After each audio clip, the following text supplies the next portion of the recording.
देखो बच्चों, तो आज अपन बात करेंगे टोरॉइड के बारे में। क्या बात करने जा रहे हैं? टोरॉइड क्या होता है। देखो, ये जो टोरॉइड होता है, ये ये जो है, ये उसका अरेंजमेंट है।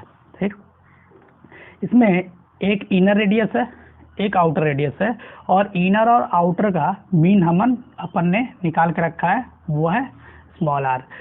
ये जो होता है बच्चों, ये होता है कोर। क्या होता है? इसको अपन कोर बोलते हैं। ठीक है, तो ये है कोर। इसको बोलते हैं कोर ऑफ सोलेनॉइड। इसको अपन बोलते हैं कोर। ठीक है, कोर ऑफ सोलेनॉइड, ये कोर है। देखो, इसमें जो मैग्नेटिक फील्ड होता है वो कोर में ही होगा, और अपन देखेंगे कि इसका नेचर क्या है। वैसे मैं आपको पहले ये बात डिक्टेट कर देना चाहता हूँ कि जो कोर में यहाँ पे मैग्नेटिक फील्ड बनता है वो नॉन यूनिफॉर्म नेचर का होता है। जैसे देखो, यहाँ पे एक पी पॉइंट है, यहाँ पे मेरे को अगर मैग्नेटिक फील्ड निकालना है इस अरेंजमेंट के चलते, तो देखो मैंने यहाँ पे एक सर्कुलर लूप ड्रॉ किया है मीन रेडियस को लेकर के इस पॉइंट पे। तो मैं यहाँ एसीएल लगाऊंगा। उस यहाँ पे जो टर्म्स हैं वो है R1। R1 को अपन बोल रहे हैं इनर रेडियस, R2 जो है वो आउटर रेडियस है। देखो, जो R है वो मीन रेडियस है।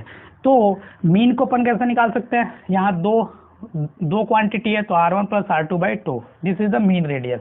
ठीक है, टोरॉइड को अपन बोल सकते हैं इंडलेस सोलेनॉइड। इंडलेस क्योंकि इसमें इंड नहीं है ना, सर्कुलर है। ठीक है, देखो इसमें जो मैग्नेटिक फील्ड एक्सिस के अलोंग उत्पन्न होता है, outside the toroid magnetic field zero होता है। देखो, अगर अपन यहाँ पे बात करें तो मैग्नेटिक फील्ड जीरो होगा, और ये जो स्पेस है ये एयर वाला स्पेस है इनसाइड द कोर, यहाँ भी मैग्नेटिक फील्ड जीरो होता है। ठीक है, जो भी मैग्नेटिक फील्ड होता है वो कोर के इनसाइड ही होता है, और इसका नेचर जो होता है नॉन यूनिफॉर्म का होता है बच्चों। ठीक है, अगर यहाँ टर्न डेंसिटी की बात करें तो देखो, मैं मान लिया कि एन वायर, एन टर्न्स लपेट के रखा है, तो ये टोटल रेडियस कितना, ये टोटल पेरीमीटर कितना होगा, टोटल लेंथ कितना होगा, 2 पाई इंटू मेन रेडियस। ठीक है, देखो तो यहाँ पे टर्न डेंसिटी डिफाइन हो जाएगी n divided by 2 pi small r, where small r is mean radius. देखो, अगर पी पॉइंट पे मैग्नेटिक फील्ड निकालना है तो अपन यहाँ एसीएल यूज करेंगे, और एसीएल अपने को पता है close integration of magnetic field is equal to mu naught into I enclose. ठीक है, देखो B D L, D L की वैल्यू मतलब इसका इंटीग्रेशन जो कि पेरीमीटर के बराबर आएगा, तो इसकी value 2 pi r into b आ जाएगी। ठीक है, टोटल करंट इंक्लोज कितना हो जाएगा, कैपिटल एन आई।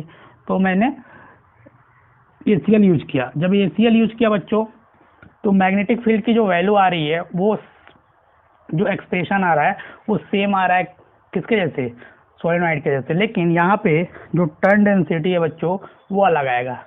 वहाँ पे टर्न डेंसिटी था N/L, यहाँ पे जो लेंथ होगा वो होगा पेरीमीटर, तो 2 पाई इंटू स्मॉल आर। और यहाँ देखने वाली बात यह है कि जो स्मॉल आर है बच्चों वो मीन रेडियस है ना, याद रखना, ये स्मॉल आर जो है वो मीन रेडियस है। यहाँ तक कोई दिक्कत? यहाँ तक कोई दिक्कत नहीं होगा ना। देखो, अब अपन यहाँ कुछ नोट्स लिख लेते हैं।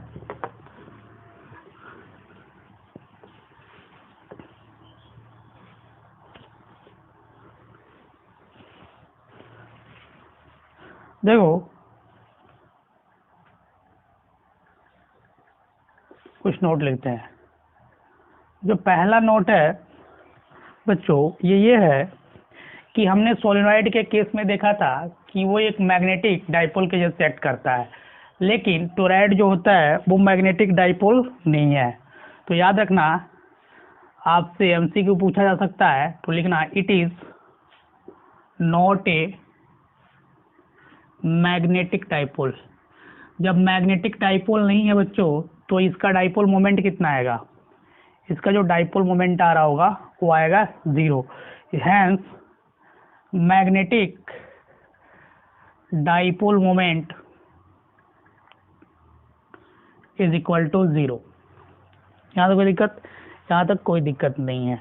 और मैं आपको पहले ही बता चुका हूँ कि जो मैग्नेटिक फील्ड प्रोड्यूस होता है बच्चों वो नॉन यूनिफॉर्म का होता है, तो इट लिख लो, produces non uniform magnetic field inside the core. देखो, अगर कोर में मैं कोई मीडियम भर दूं जिसकी परमेबिलिटी म्यू है, तो इफ लिख लो, if core of toroid has medium जिसकी परमेबिलिटी है म्यू, तो इस केस में जो मैग्नेटिक फील्ड बन रहा होगा इनसाइड द कोर वो बन रहा होगा म्यू नॉट, ठीक है, Ni। यहाँ तक कोई दिक्कत नहीं हुआ होगा। देखो, जो अगला पॉइंट है बच्चों ये है कि अपन जो बात किए थे कि मैग्नेटिक फील्ड जो होता है वो कहाँ जीरो होता है, कहाँ नॉन जीरो होता है। तो अपन बात करें, ये जो पांचवा पॉइंट है वो ये है मैग्नेटिक फील्ड। इसमें बात कर रहे हैं इनसाइड द कोर, ठीक है, इनसाइड द कोर मतलब कोर के अंदर। तो मैग्नेटिक फील्ड कोर के अंदर जीरो नहीं होता है। Outside the core, outside the core कितना होगा बच्चों, अभी बताया था, जीरो आएगा, ठीक है। अब हमने देखा था कि कोर के अंदर जो था, कोर जो का जो इनर रेडियस था उसके अंदर जो था स्पेस था, स्पेसिंग था ना बच्चों। तो होगा क्या, जो एम्प्टी स्पेस है inside the empty space, inside the empty space जो मैग्नेटिक फील्ड होगा वो भी जीरो आएगा।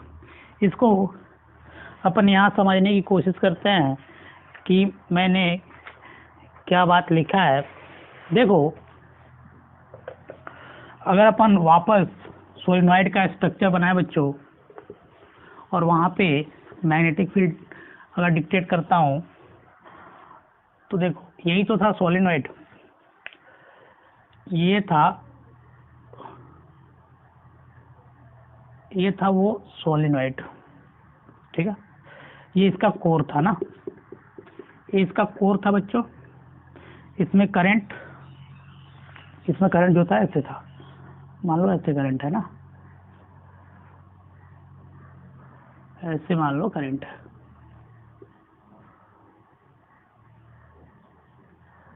ठीक है।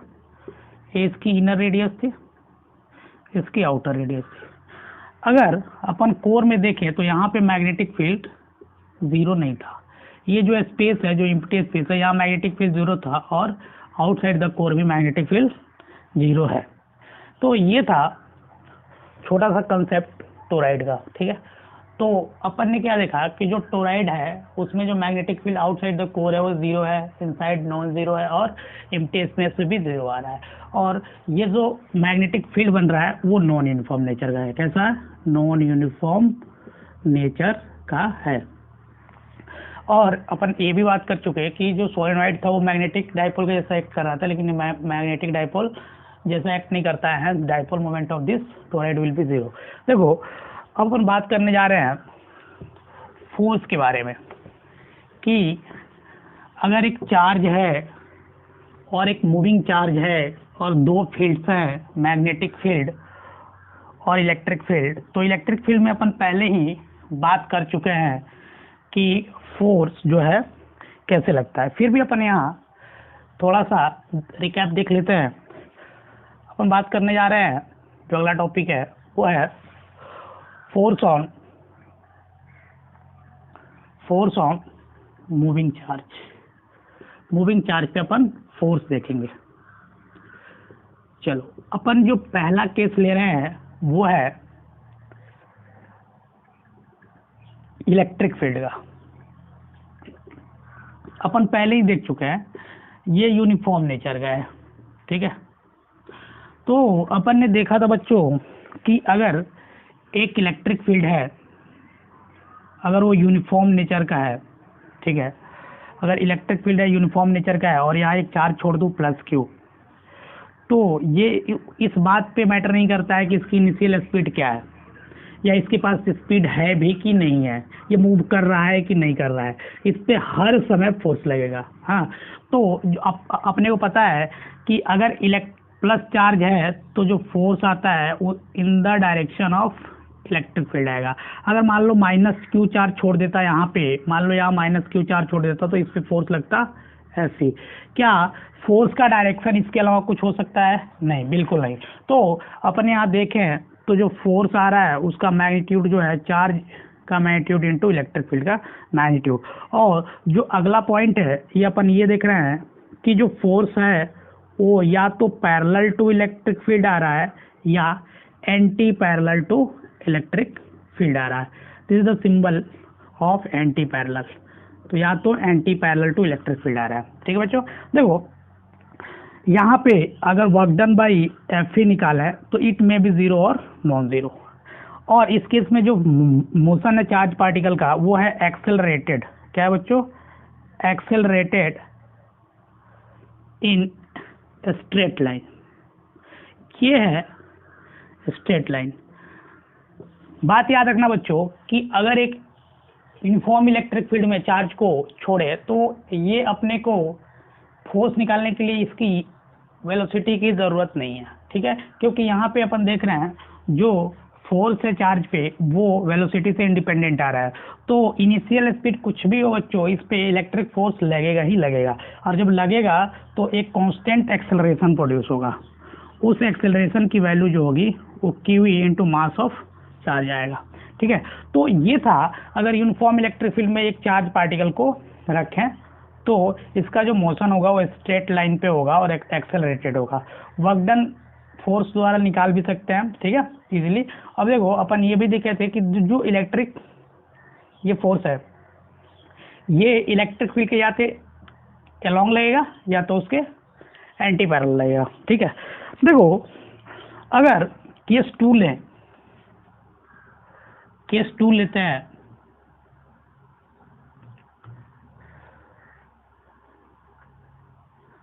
इन यूनिफॉर्म मैग्नेटिक फील्ड। देखो अपने को ये बात पता रहना चाहिए कि मान लो मैग्नेटिक फील्ड इधर है और एक चार्ज पार्टिकल को मैंने इस पाथ पे v वेलोसिटी दे दिया है जो कि यहाँ से थीटा एंगल पे है। ठीक है, तो इस चार्ज पार्टिकल पे जो ये मैग्नेटिक फील्ड फोर्स एक्सर्ट कर रहा होगा उसका जो एक्सप्रेशन आता है बच्चों Fm is equal to Q V cross B. याद रखना ये इतना आता है। अगर Fm की बात करें तो देखो this is the cross product of V and B। Charge में भी पॉजिटिव और नेगेटिव। ठीक है, पॉजिटिव और negative will show the direction of magnetic field. Okay, देखो अगर अपन यहाँ पे इसको एक्सपेंड करें तो ये आ रहा होगा Q V B sine theta. तो अपन देखें तो this is vector product, cross product. तो अपन क्रॉस प्रोडक्ट में देखे थे कि यहाँ पे जो एफ एम आएगा वो परपेंडिकुलर आएगा वी के। ठीक है, ये बात पता है। यहाँ जो एफ एम बन रहा होगा ये आएगा परपेंडिकुलर टू बी, ये बात अपने को पता है। और ये भी बात पता है कि एफ एम जो होगा वो परपेंडिकुलर होगा plane containing V and B. जिस प्लेन में वी और बी होगा उस प्लेन के परपेंडिकुलर एफ एम आ रहा होगा। देखो अगर v के परपेंडिकुलर है तो अपन लिख सकते हैं it is also perpendicular to the displacement. Okay, देखो तो अगर अपन सबसे पहले अगर work done by F M बात करें तो work done by F M क्या होगा? एफ एम फोर्स का डॉट प्रोडक्ट डिस्प्लेसमेंट वेक्टर के साथ। तो यहाँ थीटा कितना बन रहा है 90 डिग्री, तो दिस विल बी 0। तो यहाँ देखो एफ एम की वैल्यू क्या मिल रहा है? 0। क्या मिल रहा है बच्चों? एफ एम की वैल्यू 0। ये हमेशा आएगा, ऑलवेज, ये बात याद रखना। Work done by magnetic field will be always zero, ये बात याद रखना, ठीक है। देखो, तो अगर power delivered by this force, अगर पावर की बात कर ले तो पावर का फॉर्मूला अपने को पता है बच्चों, क्या होता है, जो पावर होता है वो होता है F dot V, this will also be zero, तो पावर जो होगा वो भी जीरो आएगा, ये बात याद रखना, क्योंकि एफ एम जो है परपेंडिकुलर है एस और वी के। अगर बच्चों अपन वर्क एनर्जी थ्योरम यूज करें, वर्क एनर्जी थ्योरम अगर यूज करें तो वर्क एनर्जी थ्योरम क्या बोलता है, work done by the all the forces equal to change in kinetic energy. यहाँ पे सिर्फ कौन सा फोर्स है, मैग्नेटिक फोर्स अपन डील कर रहे हैं, तो work done by F M is equal to change in kinetic energy.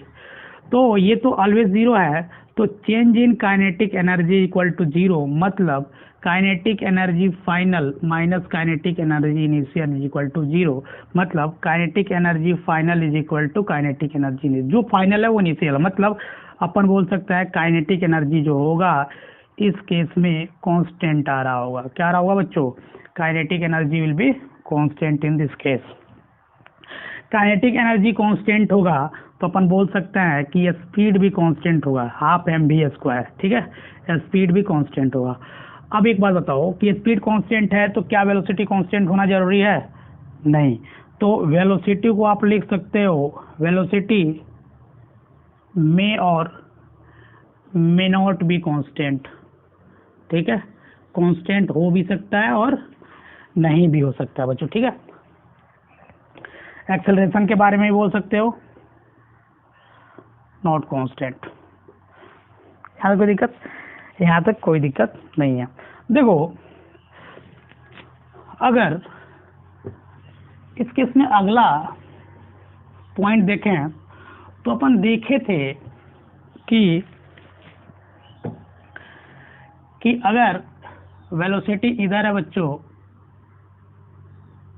अगर चार्ज पार्टिकल की वेलोसिटी इधर है और मैग्नेटिक फील्ड इधर है और ये थीटा, तो इसका कंपोनेंट करते हैं वेलोसिटी का, तो एक कंपोनेंट इधर आ रहा होगा v साइन थीटा और इधर आ रहा होगा v कॉस थीटा। क्या तो कोई दिक्कत, याद करिए, हमने एफएम का जो फॉर्मूला लिखा था बच्चों वो लिखा था Q V B sine theta, इसको थोड़ा सा अरेंज करते हैं, Q B B sine theta. तो याद रखना, मैं ये बात इसीलिए बताना चाह रहा हूँ कि यहाँ जो v साइन थीटा है वो देखो परपेंडिकुलर कंपोनेंट है b का, मतलब v का परपेंडिकुलर कंपोनेंट है किससे, b के साथ, यहाँ तक दिक्कत नहीं। यहाँ तो याद रखना, जो perpendicular component of velocity with magnetic field produce magnetic force and parallel component of velocity will not produce what, magnetic force।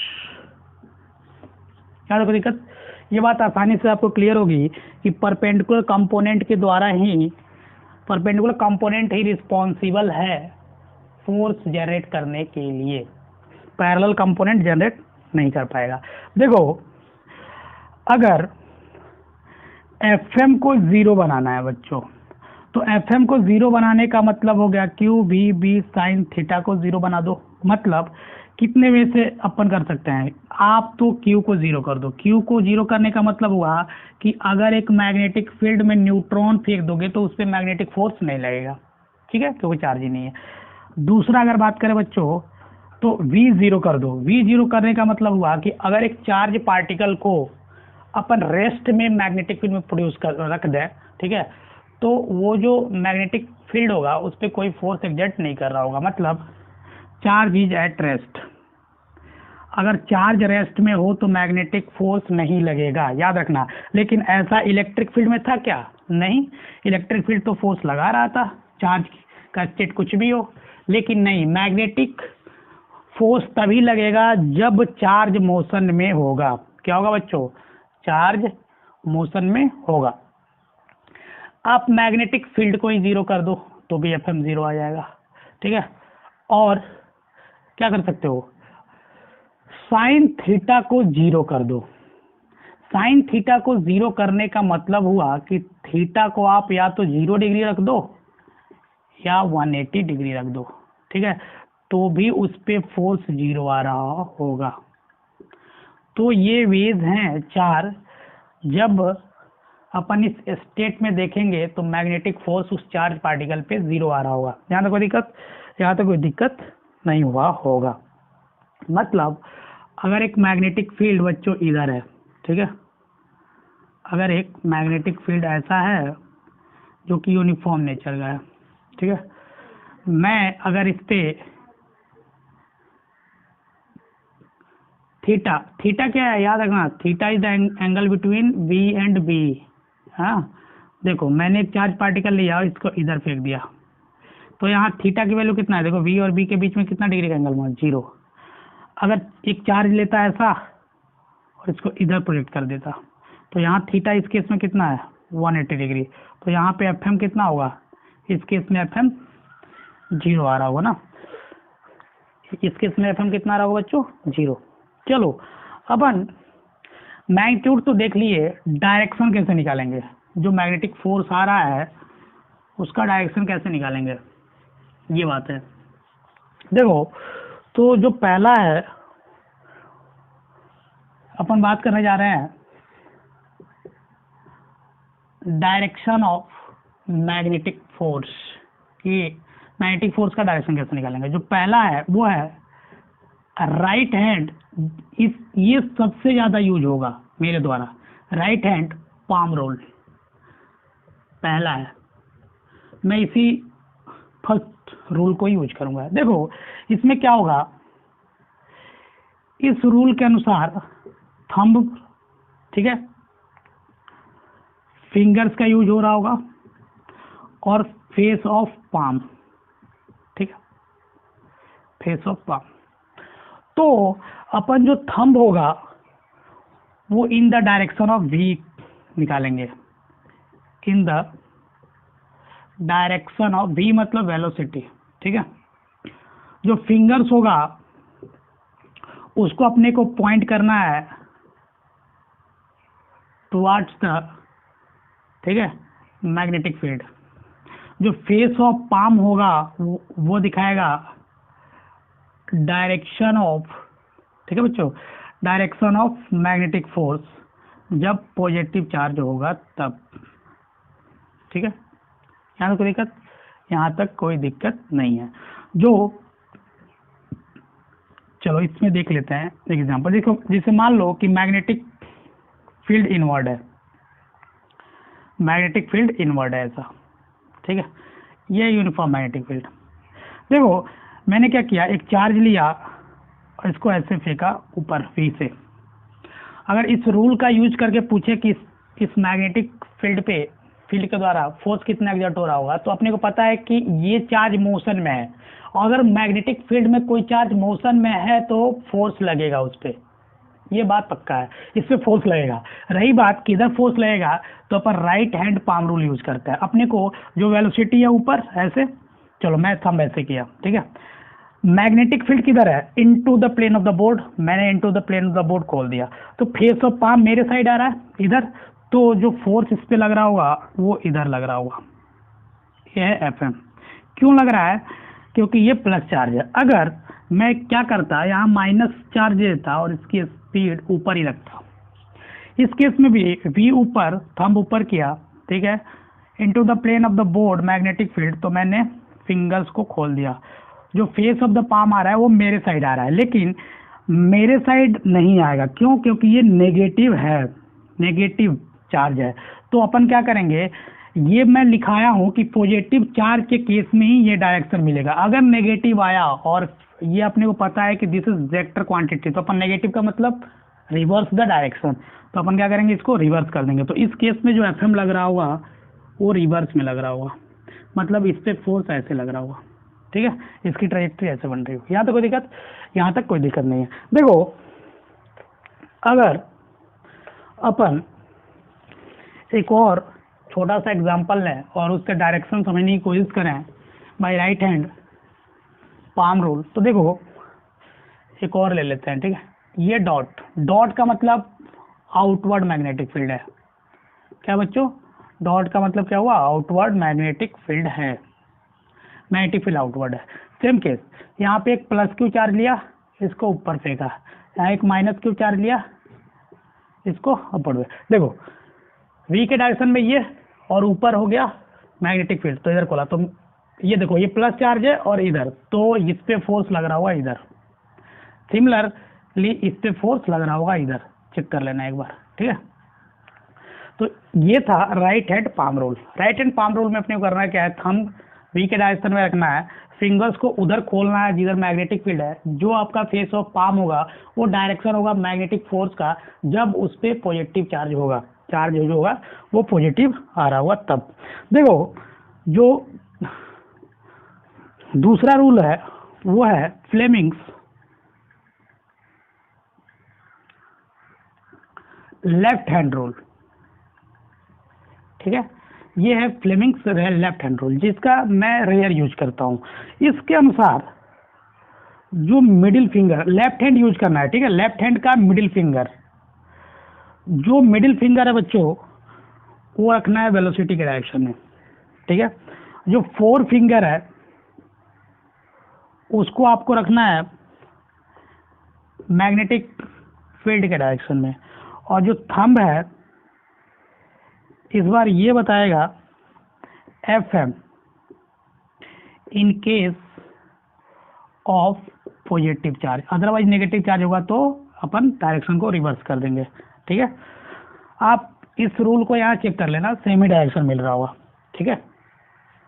चलो अपन यूज अब देखने जा रहे हैं motion of charge particle in uniform magnetic field. क्या देखने जा रहे हैं? Motion of charge in uniform magnetic field. यह है बच्चों motion of charge in uniform magnetic field. इसमें जो पहला केस है वो है अगर V is parallel to B हो, यहाँ पे इसका मतलब ये हुआ कि थीटा शुड बी 0 डिग्री, या V is anti parallel to magnetic field, मतलब थीटा शुड बी 180 डिग्री। इस केस में हमने बात किया था बच्चों कि इस केस में जो फोर्स आएगा वो 0 आएगा। इस केस में फोर्स क्या आ रहा होगा बच्चों चार्ज पार्टिकल पे? वो आ रहा होगा 0, ठीक है। देखो मान लो कि एक यूनिफॉर्म मैग्नेटिक फील्ड है, इधर मैंने एक चार्ज पार्टिकल लिया प्लस क्यू, इसकी स्पीड दे दी इधर v से, ठीक है, वेलोसिटी इधर है, तो यहाँ पे थीटा कितना है? 0 डिग्री। अपने को पता है कि इस केस में जो फोर्स होगा 0 होगा। मैंने क्या किया है, इसको स्पीड दे के छोड़ दिया। अपने को पता है कि एक्सटर्नल कॉज इस पे 0 है, मतलब कोई ऐसा एजेंट नहीं है जो इसको इसके मोशन को डिस्टर्ब कर सके, मतलब ये सीधे निकल जाएगा आगे। इसकी जो ट्रैजेक्टरी होगी ये ऐसे होगी, सीधे निकलेगा, ठीक है। तो अगर बात करें इस केस में, तो इस केस में मैग्नेटिक फोर्स तो 0 आ रहा है, ठीक है, मैग्नेटिक फोर्स 0 आ रहा है। अगर पाथ की बात करें बच्चों, तो देखो इस केस में अगर पाथ देखें तो यह है स्ट्रेट लाइन। क्या है? पाथ जो है स्ट्रेट लाइन है विथ यूनिफॉर्म वेलोसिटी, ठीक है, यूनिफॉर्म वेलोसिटी। अगर इस केस में अपन v देखें और मोमेंटम देखें तो ये कांस्टेंट आ रहा है। देखो इसका ना डायरेक्शन चेंज हो रहा है, ठीक है, ये इसका मास मान लो m है तो m इंटू वी। तो इस केस में देखो जो p है वो कांस्टेंट है। अपन ने बात किया था कि वेलोसिटी और मोमेंटम में भी कांस्टेंट, ठीक है, अपन पहले बात किए थे। देखो तो यहाँ पे कांस्टेंट आ रहा है। चलो अगर एक सवाल देखें तो सवाल ऐसा है, आपको बताना है कि चार्ज पार्टिकल का पाथ क्या आएगा जब मैंने एक इलेक्ट्रिक फील्ड को पैरेलल मैग्नेटिक फील्ड के रखा और यहाँ एक चार्ज पार्टिकल Q को रेस्ट में रखा हूँ, ठीक है, रेस्ट में रखा हूँ, ठीक है। तो देखो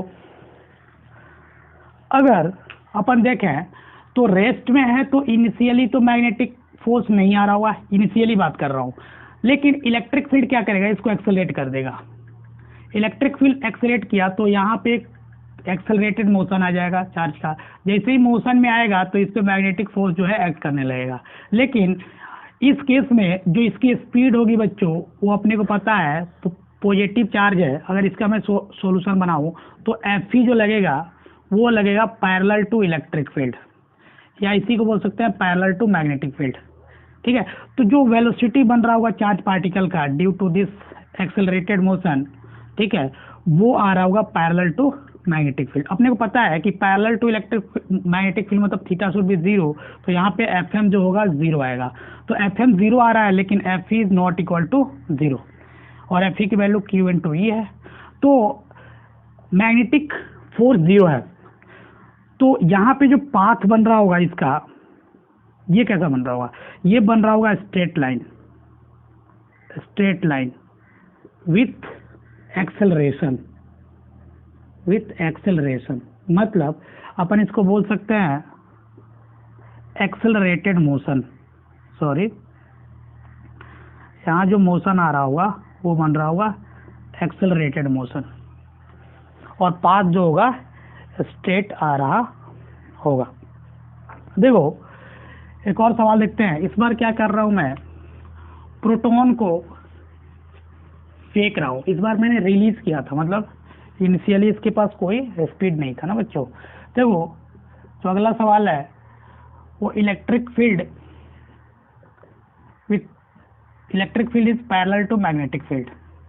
here I have projected a proton, this is proton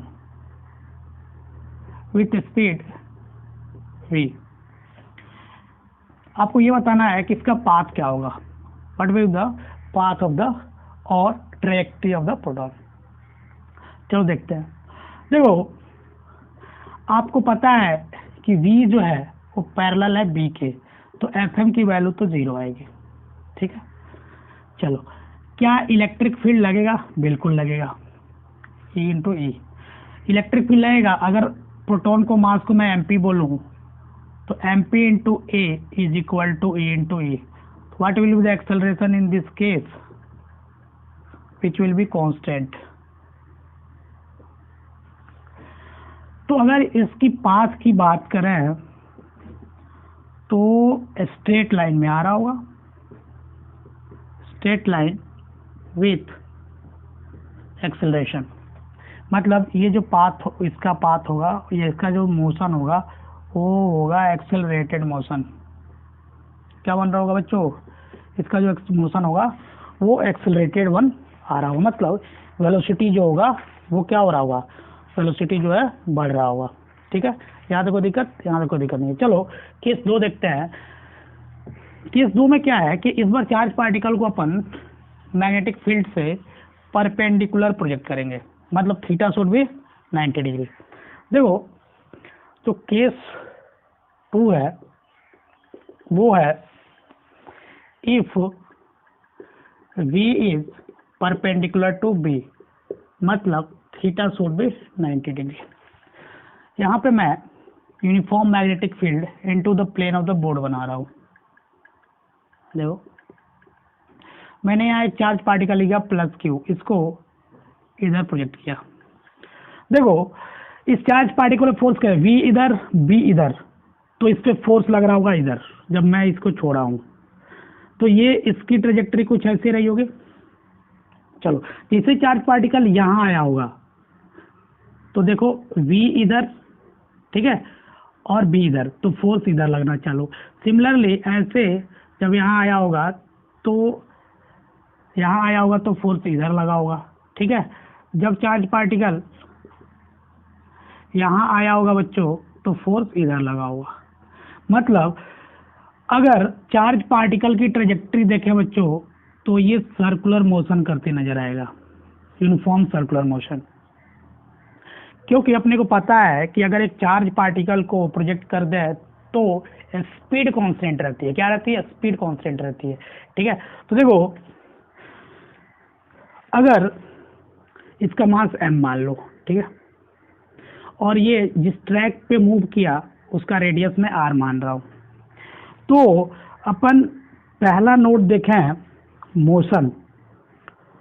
तो इसका मोशन कैसा है बच्चों? इसका मोशन है सर्कुलर मोशन, मतलब सर्कुलर ट्रैक पे चल रहा है, सर्कुलर ट्रैक बन रहा है। यहाँ तो कोई दिक्कत, यहाँ तो कोई दिक्कत है। अगर मैं रेडियस कैलकुलेशन करूं बच्चों, तो देखो यहाँ सेंट्रीपिटल फोर्स कौन प्रोवाइड कर रहा है? सर्कुलर मोशन करने के लिए अपने को तो सेंटर की तरफ फोर्स चाहिए ना बच्चों, जो उसको टर्न करेगा। तो देखो अगर यहाँ अपन रेडियस कैलकुलेट करें जो आर है, तो अपने को पता है कि जो एफ एम है वो सेंट्रीपिटल फोर्स प्रोवाइड कर रहा है।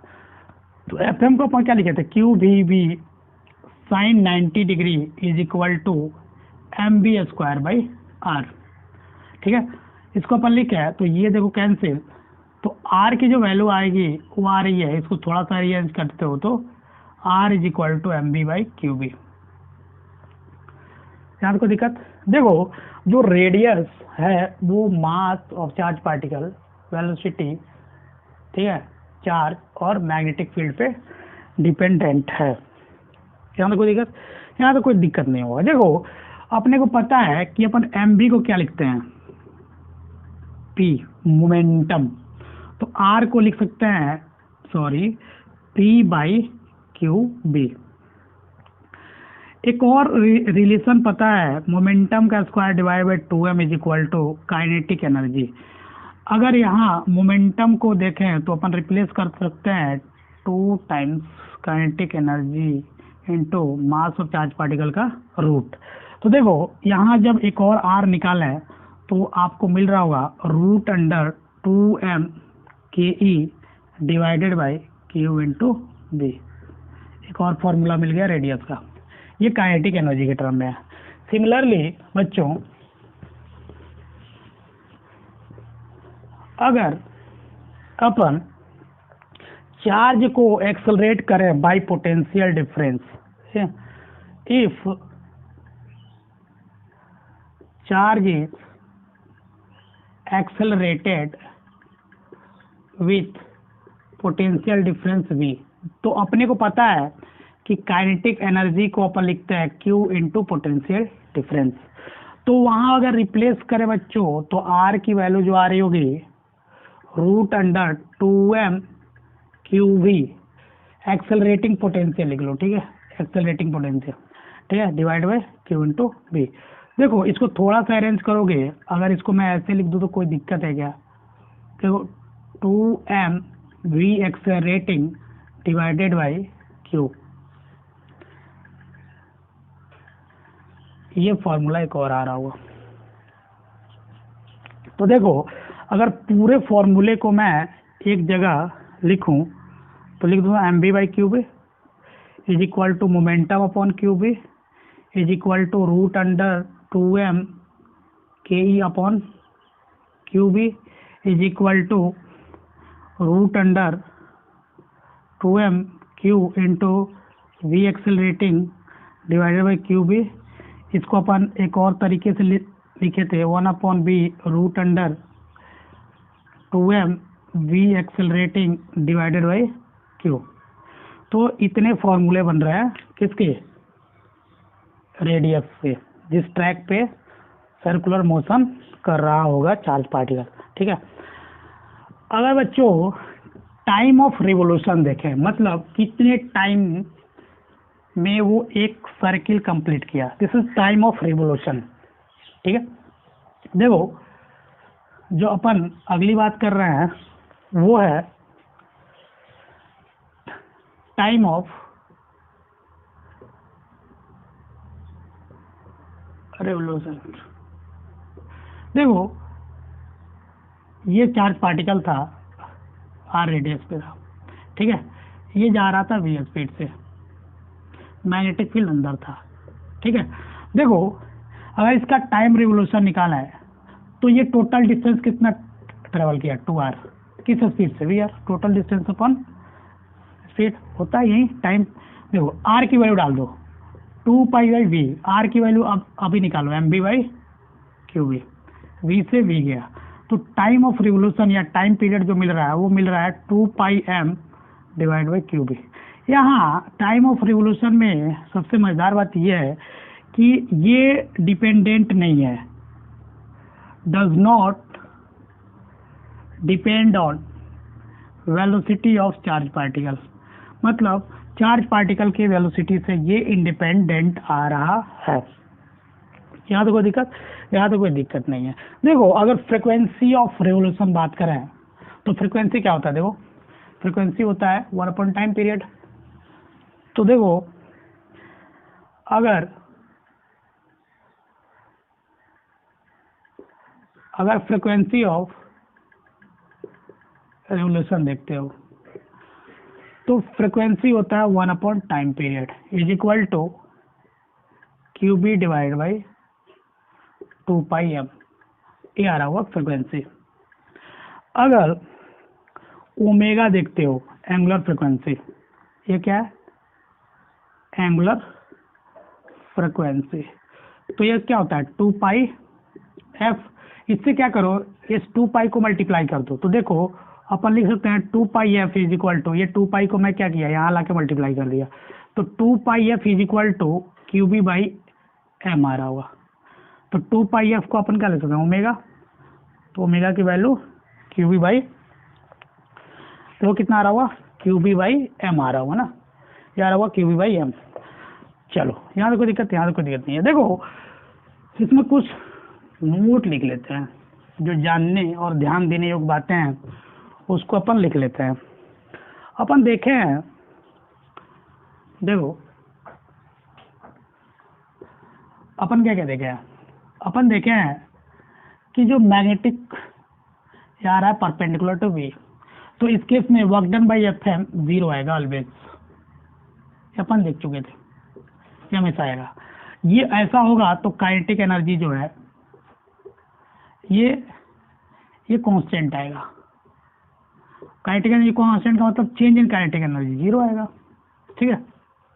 चलो इस केस में अपन स्पीड देखे थे, स्पीड क्या आएगा, कांस्टेंट। चलो वेलोसिटी देख चुका है, मे बी चेंज,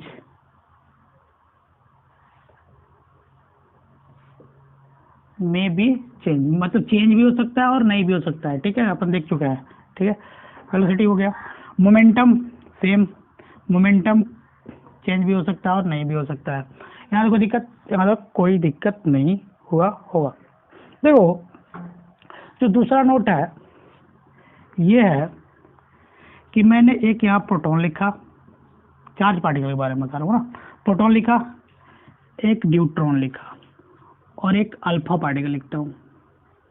आपको पता है कि alpha particle is helium nucleus, ये ऐसे लिख सकता हूँ।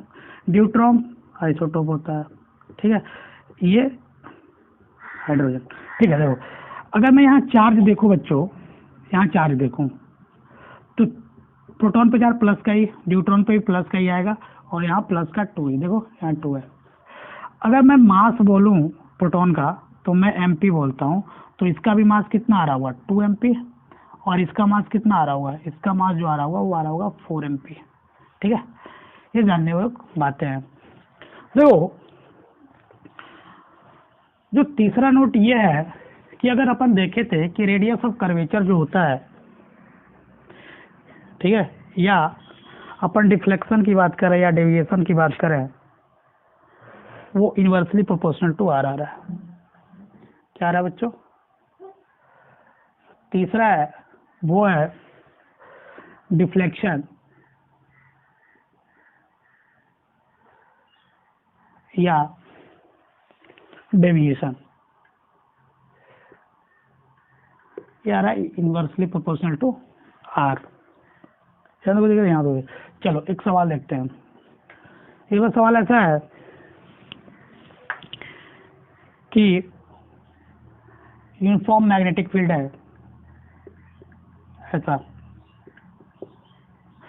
और एक प्रोटॉन है, एक न्यूट्रॉन है और एक अल्फा पार्टिकल है।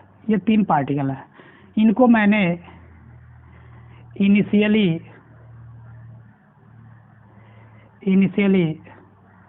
सम एक्सेलरेटिंग वोल्टेज से छोड़ा है। अगर रेडियस सबका सेम बन रहा है, तो आपको बताना है relation with accelerating voltage of proton, accelerating voltage of neutron and accelerating voltage of alpha particle. ये सवाल है, ठीक है बच्चों। देखो, एक्सेलरेटिंग वोल्टेज के केस में मैंने फॉर्मूला आपको लिखा था, याद करो रेडियस का। R is equal to 1/b root under 2m v accelerating divide by q। अगर इसको देखें अपन तो जो कांस्टेंट है, यहाँ पे मैग्नेटिक फील्ड कांस्टेंट है बच्चों, ठीक है, मैग्नेटिक फील्ड कांस्टेंट है, चार्ज अलग अलग है मैग्नेटिक फील्ड। तो अपन देखें तो रेडियस जो आ रहा है वो आ रहा है, जो रेडियस तो सेम ही है, R भी सेम है, इसको भी सेम रखना है। तो जो v एक्सेलरेटिंग आ रहा है वो आ रहा है डायरेक्टली प्रोपोर्शनल टू q/m। एक बार चेक कर लो, ठीक है। तो ये आ रहा है। तो अगर एक्सेलरेटिंग पोटेंशियल कंपेयर करें, तो अगर एक्सेलरेटिंग पोटेंशियल कंपेयर करोगे तो देखो आपको क्या मिल रहा होगा। अगर एक्सेलरेटिंग पोटेंशियल प्रोटॉन, ठीक है, उसके बाद न्यूट्रॉन, उसके बाद अल्फा पार्टिकल, तो मास of proton ratio charge on neutron divided by mass of neutron ratio charge on alpha particle divided by mass of alpha particle. चलो, क्यू पी एम पी, यहाँ पे क्यू पी के बराबर आएगा और यहाँ 2mp आएगा। यहाँ चार्ज कितना होता है 2qp और मास कितना होता है बच्चों 4mp। इसको निकालोगे तो देखो 1:1/2 रेशियो 1/2 आ रहा होगा, मतलब 2:1:1 आ रहा हुआ है। इसको 2 से मल्टीप्लाई करोगे तो Vp एक्सेलरेटिंग पोटेंशियल ये आंसर आ रहा होगा। एक बार चेक कर लेना, ठीक है। यहाँ कोई दिक्कत, यहाँ तक कोई दिक्कत नहीं होगा ना। देखो, एक और सवाल करते हैं। सवाल ऐसा है,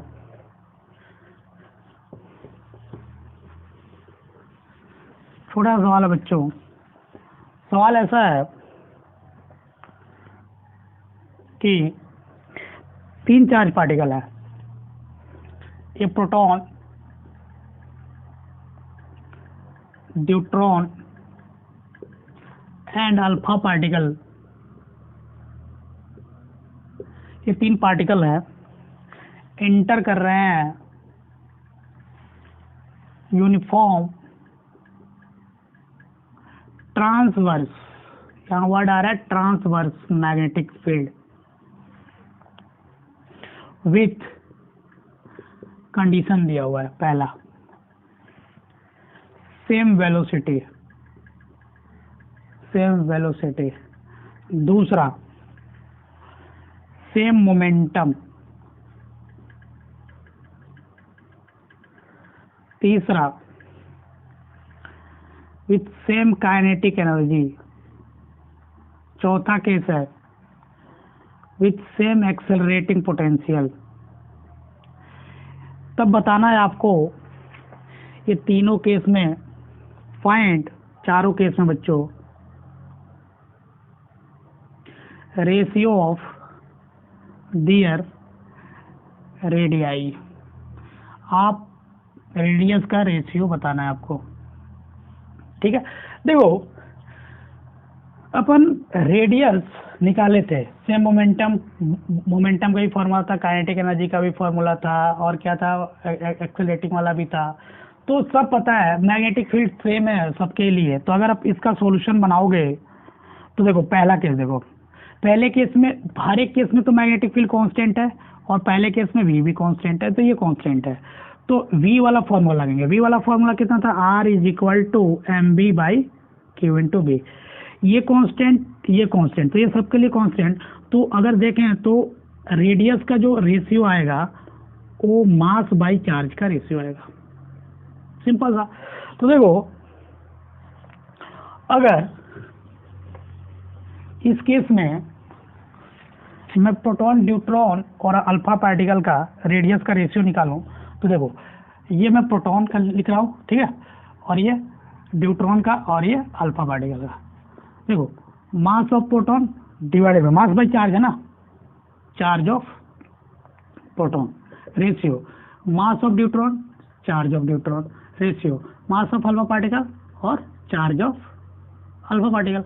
अपने को पता है, देखो मास of proton divide by charge of proton ratio. Mass of neutron कितना होता है, ठीक है, 2m p के बराबर और एक क्यू अल्फा। देखो इसका कितना होता है मास, 4 गुना होता है मास ऑफ प्रोटॉन के और 2 गुना होता है अल्फा, सॉरी ये है प्रोटॉन ना, अल्फा क्यों लिख रहा हूँ, या प्रोटॉन लिखो। हाँ देखो इसको सॉल्व करेगा तो देखो कितना 1 रेशियो 2 रेशियो 2 आ रहा होगा ना। ये है पहले का सॉल्यूशन। सिमिलरली अगर दूसरे का सॉल्यूशन बनाओगे तो इस बार मोमेंटम भी तो कांस्टेंट है और मोमेंटम भी कांस्टेंट रखना है। तो कौन सा फॉर्मूला यूज करूं, सेकंड वाला, R is equal to P by Q into B. ये कांस्टेंट, ये कांस्टेंट, ठीक है, देखो ये और ये कांस्टेंट ना।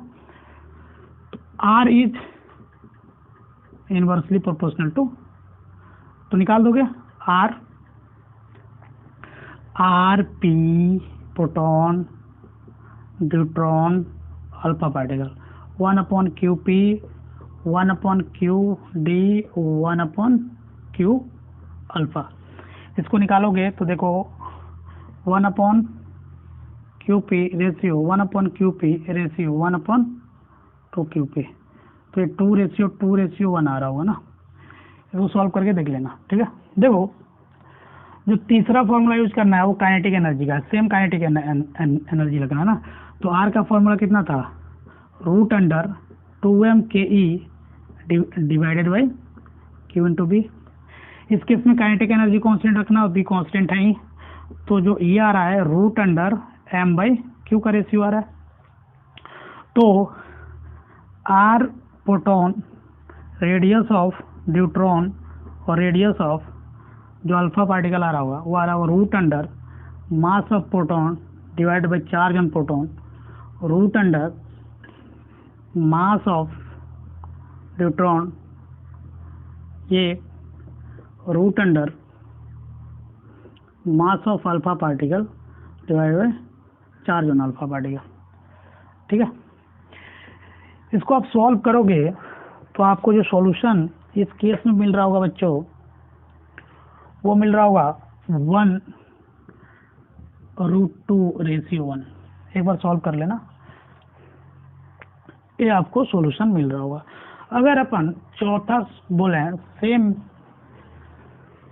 सेम एक्सेलरेटिंग पोटेंशियल, तो इस केस में देखो सेम एक्सेलरेटिंग, तो v एक्सेलरेटिंग और b कांस्टेंट है और अपने पास एक फॉर्मूला है r का 1 upon B, sorry root under क्या बच्चों 2m v accelerating divide by q। तो देखो ये कांस्टेंट है और ये कांस्टेंट है, तो r जो आ रहा है वो डायरेक्टली प्रोपोर्शनल आ रहा है root under m by Q के। अगर यहाँ आप देखोगे तो r of proton ratio, r of alpha particle ratio, sorry यहाँ न्यूट्रॉन लिख लो, ठीक है, और यहाँ alpha particle is equal to root under mass of proton charge on proton. Neutron का मास डबल लिख रहा हूँ, ठीक है, और मैं यहाँ पे अल्फा पार्टिकल का मास लिख रहा हूँ 4 टाइम्स मास ऑफ प्रोटॉन, ठीक है। इसको सॉल्व करके देखो कितना आ रहा है। इसको सॉल्व करोगे तो 1/√2 रेशियो √2 आ रहा होगा। ठीक है, ये आ रहा है आर पी आर डी और आर अल्फा का रेशियो।